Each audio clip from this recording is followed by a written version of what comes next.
Hi, I'm Fran, welcome to Curious Break. In this first video we're going to talk about one of the most epic adventures of the 20th century, a feat that captured the attention of the entire world, carried out by 5 young Argentines who wanted to show how much can be achieved when there is the will to do it, the Atlantis Expedition. Argentina, 1980s. Alfredo Barragán, a young lawyer, was obsessed with an idea. Christopher Columbus was perhaps not the first to arrive in the Americas by sea. He said that 3,500 years before Columbus, African sailors could arrive in the American continent accidentally, on precarious rafts moved by the sea currents and the winds.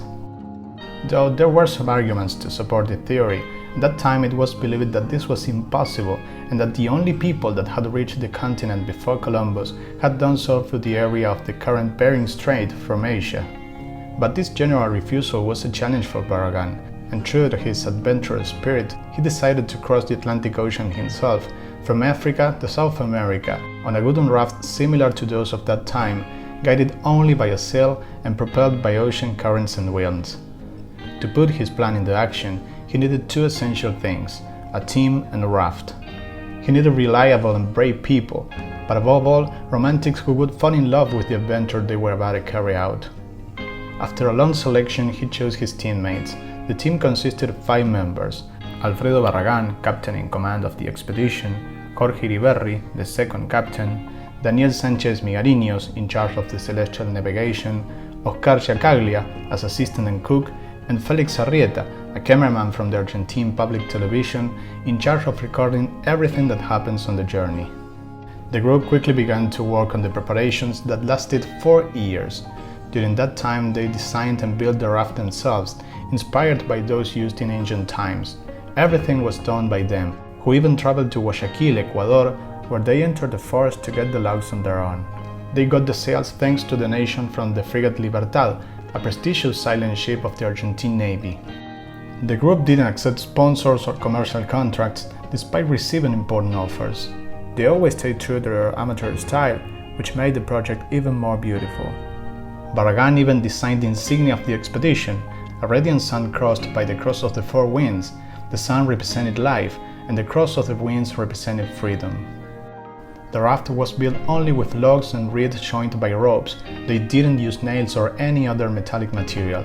It was 13.6 meters long by 5.8 meters wide, and in the center it had a hut also made of wood that served as a shelter.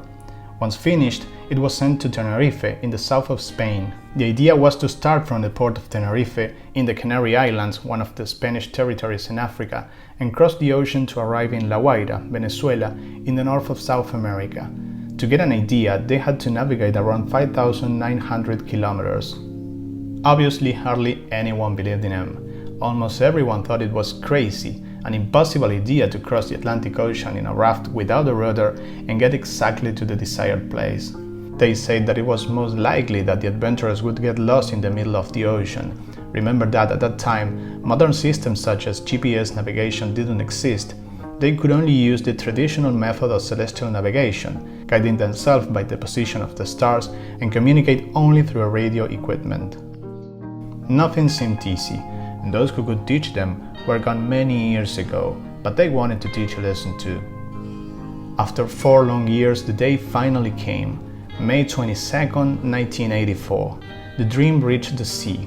The 5 adventurers, who were on average 35 years old, left the port before the surprised gaze of all, but from here on, they would be alone with the raft and the sea.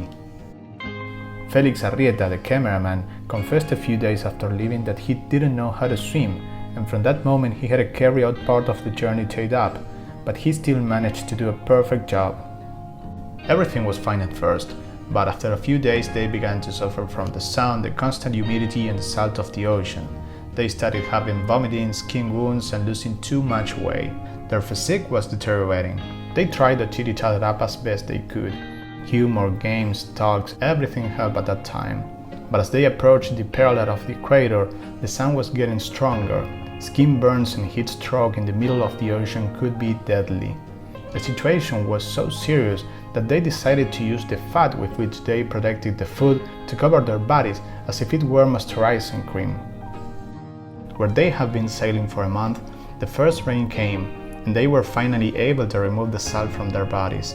But then the first storm came, and the waves were very big. The raft creaked everywhere. The sail broke and the boat was in danger of overturning, so they had to put a spare sail in the middle of the storm.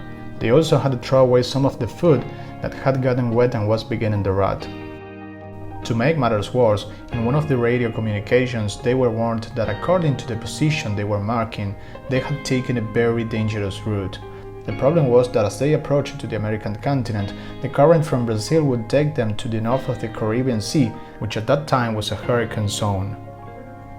However, the harmony between them was never broken. Difficulties had already strengthened the group and everyone was helping each other.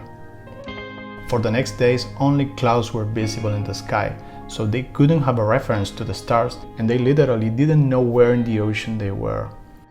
After almost 50 days of sailing, they saw birds and some branches. This gave them hope knowing they were getting close to land, but they had no idea where they were getting. A few days later, they saw a fishing ship. They were the first people they had seen in a month and a half. They were able to contact on the radio, and the ship asked them if they were the ones who came from Africa on a raft, and there was an epic moment. Atención al pesquero maratón. Esta es la balsa Atlantis. Le pide un comprendido cambio. Balsa Atlantis, aquí el pesquero maratón. Comprendido, necesitan ayuda. Cambio. Afirmativo.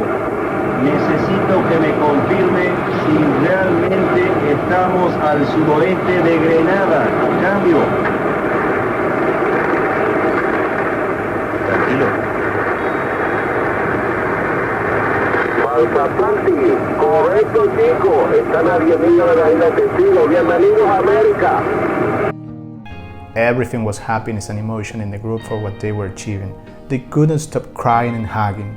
After 52 days of navigation, on July 12, they arrived precisely at La Guaira, exactly where Barragan had predicted.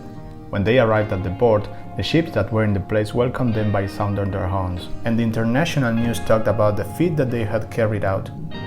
Upon reaching land, Barragan gave an interview in which he said a phrase that remained in history: "Let man know that man can."